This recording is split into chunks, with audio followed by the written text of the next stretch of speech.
That's And the nice. reason na we do not fight about a lot of things that a lot of couples fight about is because bumukod kami.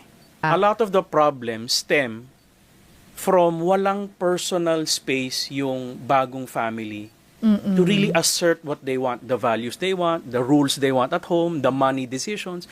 Wala silang sariling clout. Yung usually problems natin sa in-laws, problems sa money, sa boundaries, yun halos 90% masasolve nung pagbubukod. Nabablur yung lines eh. Example, pag dalawa lang kayo nakabukod, it's really whatever we earn together, we have to make it work. We have to pay the rent, the water, diba? Groceries, food, rent.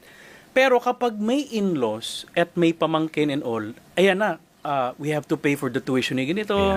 Nagkaka-blurring ngayon ng decision making. So nangyayari, the tensions come, which we understand na, okay, may in-laws like that. Kaya lang, it's really foundational ang pagbubukod. When you marry, talagang kailangan ibukod mo yung asawa mo so that nag-start kayo, mahirap na nga yung buhay, but wag na yung dagdag problems in terms of you cannot decide on your own, laging may guilt trip, laging may overlapping na nanay yung reyna, yung wife feeling niya secondary siya. Pilipino kasi, very yan, marami tayong extended family. Yes. It's Yes. cultural as well. Cultural.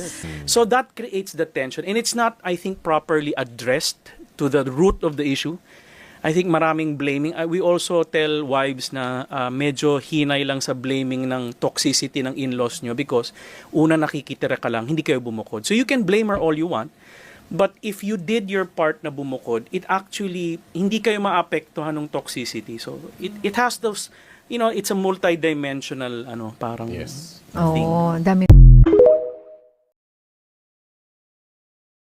Therapy para sa mga may autism and their PhilHealth C benefit. In-advise sa akin ng Dr. ni Chloe sa PGH na lakarin ko daw ang PhilHealth ko para maka-avail kami ng libreng therapy. Sa C benefit, cover ang 9 to 10 sessions ng speech therapy, occupational therapy, or physical therapy kung ano ang recommended sa inyo ng doktor. Ito ang mga qualify para sa benepisyong ito. Kung hindi na active ang contribution ay makipag-ugnayan sa PhilHealth Office para maging under government sponsor ang status ng anak na PWD. Ito nga ang listahan ng mga dapat ipasa. Pero kung government sponsor ay MDR lang ang ipapasa sa healthcare provider. Ito ang updated list ng PhilHealth accredited facilities para sa libreng therapy. Kasama nga ang PGH kung saan kami nagpapatingin ni Chloe. Ito nga ay iba pang services ng PhilHealth na nakapaskil sa labas ng opisina nila. Lalagay ko na nga lang din po ang link ng PhilHealth sa comment section para sa iba pang mga impormasyon para ma-maximize din natin ang paggamit nito. Iba't ibang diseases at disability ang covered ng C-Benefit kaya visit nyo na lang din yung page. So yun lang for now. Follow me for more related videos. Libreng therapy para sa mga may autism